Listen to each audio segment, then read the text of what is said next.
Hello বন্ধুরা, কেমন আছেন? আশা করি সবাই ভালো আছেন। বন্ধুরা, কলকাতা বিমানবন্দরে বোমাতঙ্ক, বিমান থেকে নামানো হলো যাত্রীদের, তুমুল চাঞ্চল্যকর পরিস্থিতির সৃষ্টি হয়েছে। অবশ্য আমরা এই বিষয়ে বিস্তারিত আলোচনা করবো। তার আগে আপনি যদি এই চ্যানেল তো দেখেন, অবশ্যই চ্যানেলটিকে সাবস্ক্রাইব করে আমাদের পাশে থাকুন। আর বন্ধুরা, আপনারা কিন্তু সাইট থেকে কিন্তু রিডিং নিতে পারেন।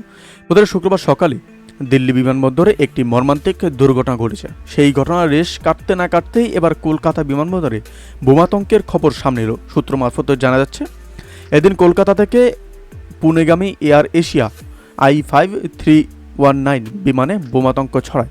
সেই বিমানে প্রায় 100-রও বেশি যাত্রী ছিল বলেই খবর।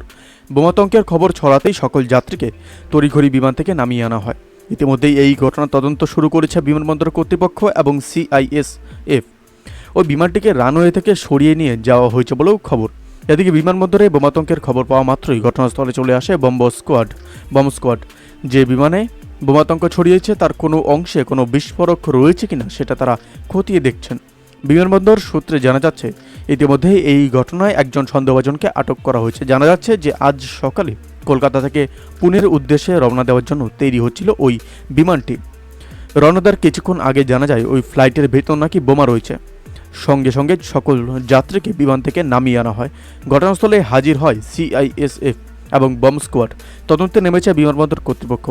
উল্লেখ্য, এই প্রথম নয়, এর আগেও কলকাতা বিমানবন্দরে বোমাতঙ্ক ছড়িয়েছিল। চলতি বছর এপ্রিল মাস নাগাদ পরপর বোমা হুমকি এসেছিল। এছাড়া চলতি মাসেই কলকাতার SSKM হাসপাতালে বোমাতঙ্ক ছড়ায়।